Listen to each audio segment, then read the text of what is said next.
샬롬. 시간이 정말 빠른 것 같아요. 벌써 4월이 시작되었어요. 새로운 달을 맞이했으니 새로운 마음으로 믿음 생활을 더 열심히 하면서 예수님께 더 가까이 다가가는 우리 친구들 되기를 소망합니다. 이제 예배를 드릴 텐데요. 하나님께만 집중해서 예배 드릴 준비 되었나요? 준비되었다면 이제 두 손을 함께 모으고 사도신경으로 우리의 믿음을 고백하겠습니다. 나는 전능하신 아버지 하나님, 천지의 창조주를 믿습니다. 나는 그의 유일하신 아들, 우리 주 예수 그리스도를 믿습니다. 그는 성령으로 잉태되어 동정녀 마리아에게서 나시고 본디오 빌라도에게 고난을 받아 십자가에 못 박혀 죽으시고 장사된 지 사흘 만에 죽은 자 가운데서 다시 살아나셨으며 하늘에 오르시어 전능하신 아버지 하나님 우편에 앉아 계시다가 거기로부터 살아있는 자와 죽은 자를 심판하러 오십니다. 나는 성령을 믿으며 거룩한 공교회와 성도의 교제와 죄를 용서받는 것과 몸의 부활과 영생을 믿습니다. 아멘.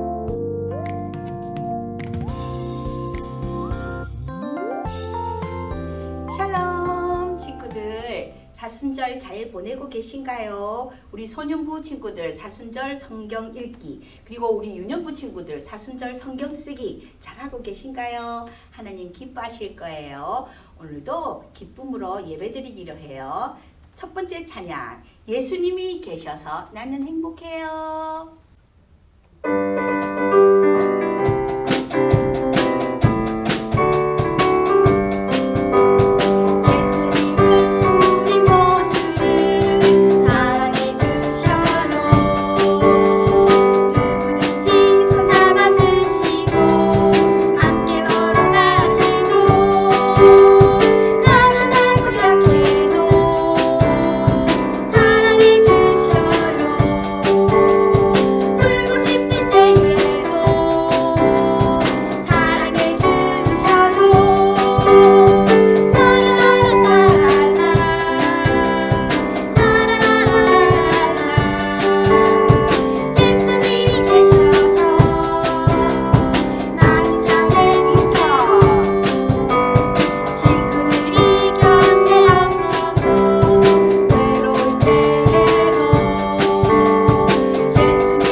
율동하면서 할 텐데 가위바위보 하는 부분이 나와요. 그럴 때는 선생님하고 우리 친구들 가위바위보 게임을 한번 하기로 해요. 가위바위보 해서 선생님 이거 냈죠? 그러면 지는 가위바위보. 예전에 해봤죠? 여러분은 뭘 내야 돼요?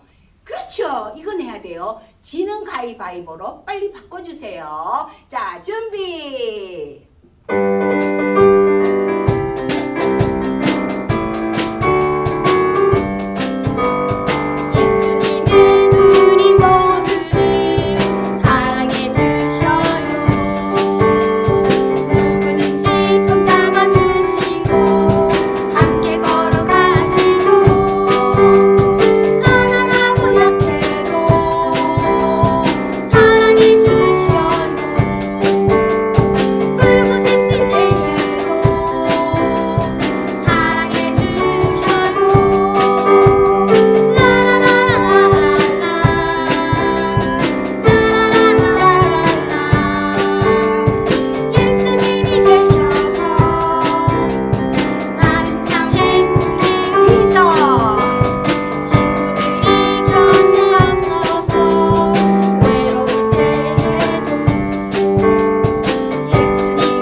예수님 때문에 나는 행복합니다. 우리 친구들에게 예수님을 어떻게 소개할 수 있겠나요? 두 번째 찬양은요.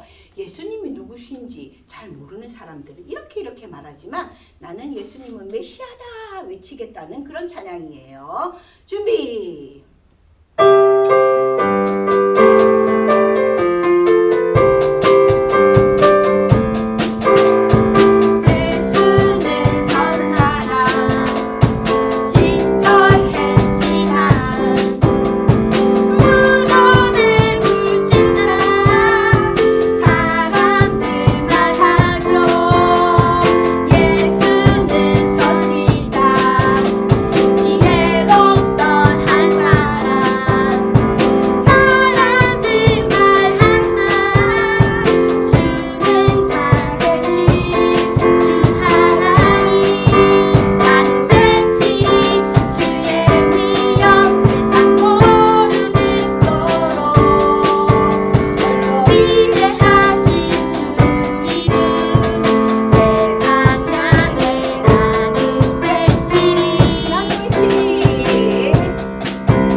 예수님 자랑할 수 있는 용기 주세요.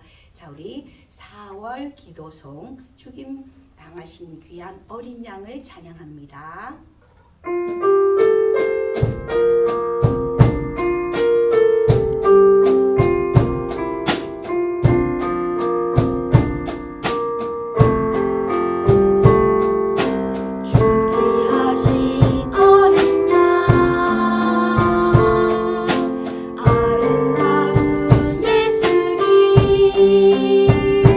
나의 마음 다하여 주님 바라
사랑의 하나님 감사합니다. 귀한 주일 하나님 앞에 나와 예배 드릴 수 있게 해주셔서 감사합니다. 코로나19로 온라인 예배만 드리다가 오늘부터 다시 교회에 나와 예배할 수 있게 되었습니다. 코로나19가 빨리 끝나서 모두 교회에서 함께 예배할 수 있게 해주세요. 우리를 사랑하셔서 십자가 지신 예수님, 십자가 사랑으로 저희 죄를 깨끗이 씻어주시고 회복시켜주세요. 사순절 기간임을 잊지 않게 하시고 예수님을 기억하는 매일매일이 될 수 있기를 소망합니다. 말씀을 전하시는 전도사님께 크신 능력과 은혜 주시고 말씀 듣는 저희들은 집중할 수 있는 마음과 믿음을 허락해 주세요. 이 예배를 통해 우리가 예수님을 더 닮아가고 알아가기를 원합니다. 이 모든 말씀 우리를 너무나도 사랑하시는 예수님의 이름으로 기도드립니다. 아멘.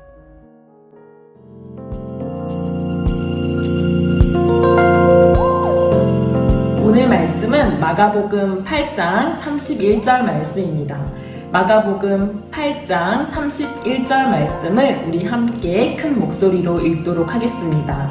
시작! 예수님께서 인자가 많은 고통을 받고 장로들과 대제사장과 율법학자들에게 배척을 당하며 죽임을 당하고 3일 뒤에 다시 살아날 것을 제자들에게 가르치셨습니다. 아멘. 오늘은 전도사님과 간단한 게임을 하나 해볼게요. 바로 이미지 연결하기 게임이에요. 화면에 어떤 단어가 나오면 그 단어와 비슷한 느낌, 이미지를 가진 단어를 찾으면 돼요. 준비됐나요? 와! 이 단어를 보면 어떤 이미지가 떠오르나요? 이번에는 보이는 단어 중에서 왕의 이미지와 비슷한 단어가 무엇인지 찾아보세요. 아마 왕이라는 단어를 보면서 여러분 중 많은 사람이 왕관, 권력, 힘이라는 단어가 떠올랐을 거예요. 약함이나 고난을 떠올리는 어린이는 거의 없었을 거고요. 왜냐하면 그동안 우리가 배워온 왕에 대한 이미지는 한 나라에서 가장 높은 자리에 있는 사람, 신하들을 마음대로 움직일 권력이 있는 사람, 재물이 많은 사람에 가까웠기 때문이에요. 하지만 오늘 말씀에 나오는 왕은 그동안 우리가 생각한 왕과는 완전히 다른 이미지를 가진 분이에요. 한 나라를 거느리는 왕 정도가 아니에요. 우리가 사는 세상과 온 인류의 진짜 왕이지만 백성을 위해 도리어 고난을 당한 왕이 등장해요. 먼 나라의 다른 누군가의 왕 이야기가 아니라 오늘을 살아가는 우리, 여러분의 왕이 되시는 분의 이야기예요. 나를 위해 고난당한 왕의 이야기. 모든 사람들이 꼭 알아야만 하는 오늘 왕의 이야기를 잘 들어보도록 해요. 이곳은 아름답고 풍요로운 도시 중 하나인 가이사랴 빌립보예요. 당시에는 로마 황제의 임명을 받은 헤롯 왕이 유대를 다스리고 있었어요. 헤롯 왕은 이 도시의 도로와 시설을 멋지게 정비해서 로마 황제인 가이사에게 바쳤지요. 그리고 그곳의 이름을 로마 황제를 뜻하는 가이사랴라고 불렀어요. 이 도시는 다른 지역의 가이사랴들과 구별하기 위해 헤롯 왕의 이름인 빌립을 붙여 가이사랴 빌립보라고 불리게 되었답니다. 어느 날 예수님은 제자들과 함께 가이사랴 빌립보에 있는 여러 마을로 가셨어요. 길을 가던 중 예수님은 제자들에게 이렇게 물으셨어요. 사람들이 나를 누구라고 하느냐? 예수님, 어떤 사람들은 예수님을 세례 요한이나 엘리야라고 생각합니다. 어떤 사람들은 선지자 중 한 사람이라고 생각하는 사람도 있습니다. 이 말을 들으신 예수님은 제자들에게 다시 물으셨어요. 그러면 너희는 나를 누구라고 생각하느냐? 그러자 베드로가 나서서 이렇게 말했어요. 주는 그리스도이십니다. 친구들, 예수님은 수많은 사람들이 따르는 슈퍼스타셨어요. 하지만 수많은 사람들이 예수님을 따랐지만 정작 그분이 누구신지는 정확하게 알지 못했어요. 그와 반대로 베드로는 달랐어요. 베드로가 고백한 주는 그리스도이십니다. 이 짧은 한마디 말에는 예수님이 어떤 분인가에 대한 완벽한 고백이 담겨 있어요. 그리스도란 기름 부음을 받은 자라는 뜻이에요. 그런데 예수님에게 기름 부음을 받은 자라고 부른 것이 어떻게 완벽한 고백일까요? 이 말을 이해하기 위해서는 이스라엘 백성들의 전통을 알아야 해요. 예로부터 이스라엘 사람들은 왕을 임명할 때 머리에 기름을 부었어요. 그러니 베드로가 예수님을 그리스도라고 고백한 것은 예수님은 왕이십니다 라고 고백한 것과 똑같았답니다. 많은 사람들이 로마 황제 가이사를 자신의 왕으로 섬기는 이곳 가이사르 빌립보에서 예수님을 진정한 왕으로 고백하다니, 이것은 정말 놀라운 고백이었어요. 하지만 이런 멋진 고백을 한 베드로도 예수님이 어떤 방법으로 세상을 구원하실지는 알지 못했어요. 그리고 예수님은 제자들에게 아주 중요한 말씀을 해주셨어요. 이전에는 들려준 적이 없는 이야기였어요. 제자들아, 나는 많은 고난을 받고 장로들과 대제사장 그리고 율법학자들에게 큰 미움을 받을 것이란다. 그리고 그들의 손에 죽었다가 3일 후 다시 살아날 것이다. 친구들, 지금 예수님이 하신 말씀이 이해가 가나요? 온 인류의 진짜 왕이신 예수님이 이런 큰 고통을 당하실 뿐 아니라 심지어 죽으신대요. 이 말씀을 들은 베드로는 깜짝 놀랐어요. 친구들도 생각해보세요. 죽는 왕이 어디 있어요? 진짜 왕이라면 모든 전쟁을 승리로 이끌고 백성들을 지킬 강인한 모습이어야 하잖아요. 모든 사람을 지켜야 할 왕이 고난을 받고 죽음에 이르다니, 아무리 예수님의 말씀이라 하더라도 베드로는 받아들일 수가 없었어요. 그래서 예수님을 붙잡고는 펄쩍펄쩍 뛰며 말했어요. 안 됩니다, 예수님. 그런 일이 있어서는 절대로 안 됩니다. 예수님은 왕으로 오신 분인데 절대 그런 고난을 받을 수 없습니다. 그러자 예수님은 제자들을 향해 돌아서시고 베드로를 꾸짖으셨어요. 사탄아, 내 뒤로 물러가라. 너는 하나님의 일을 생각하지 않고 사람의 일만 생각하는구나. 여러분, 참 이상해요. 예수님이 고난을 당하시고 죽는다는 이야기를 듣고 가만히 있는 것이 더 이상하지 않나요? 누구나 베드로처럼 그렇게 말했을 거예요. 그런데 예수님이 베드로를 이같이 꾸짖으신 것은 이유가 있어요. 그것은 베드로가 하나님의 뜻을 따르지 않았기 때문이었어요. 예수님이 고난을 받으실 이유는 그분이 잘못을 저지르거나 죄가 있거나 사람들에게 미움받을 만한 일을 해서가 아니에요. 하나님의 뜻이기 때문이었어요. 죄인인 내가 받아야 하는 죄의 형벌을 대신 받으셔서 우리를 죄로부터 구원하는 유일한 방법이 되십니다. 오로지 죄인인 우리를 살리기 위해 고난과 죽음을 대신 받는 건 모두 하나님의 뜻이라는 것을 알고 계셨어요. 그래서 고난을 당하고 결국 십자가에 달려 죽으시기까지 함으로써 하나님의 뜻을 이루신 거예요. 물론 베드로는 주는 그리스도이십니다 라고 정확하게 답을 했지만 정작 그는 하나님의 뜻을 알지 못했어요. 당시 이스라엘 백성은 로마의 지배를 오랫동안 받았기 때문에 자신들을 로마로부터 구해줄 왕을 기다리고 있었어요.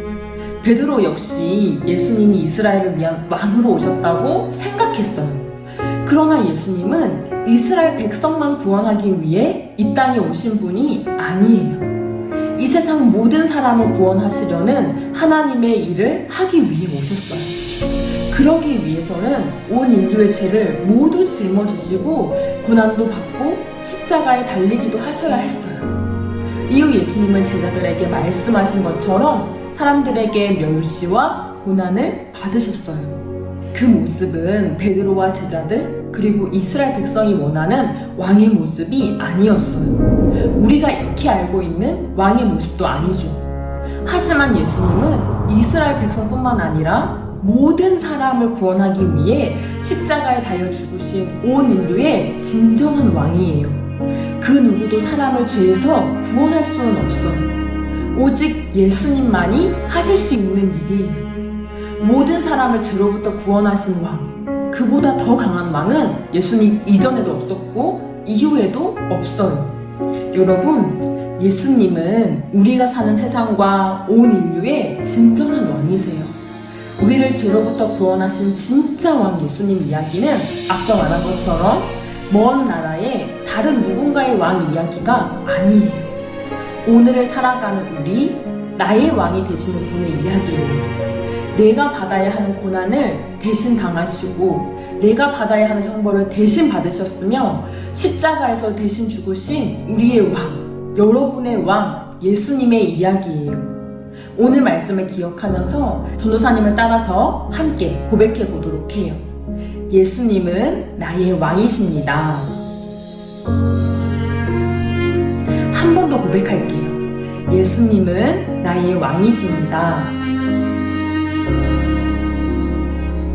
오늘 이 고백을 나의 왕 앞에 설 때까지 마음 다해 날마다 고백하며 나의 왕 예수님을 기쁘게 해드리는 모습으로 살아가는 동네 중앙교회 유년부, 소년부 친구들이 되기를 소망합니다. 우리 함께 기도하도록 하겠습니다. 사랑하는 하나님, 예수님이 나의 진정한 왕이심을 고백합니다. 나를 살리기 위해서 나의 온갖 죄를 다 뒤집어 쓰시고 고난당하시고 십자가에 죽으신 예수님의 십자가 사랑을 우리가 날마다 기억하기를 원합니다.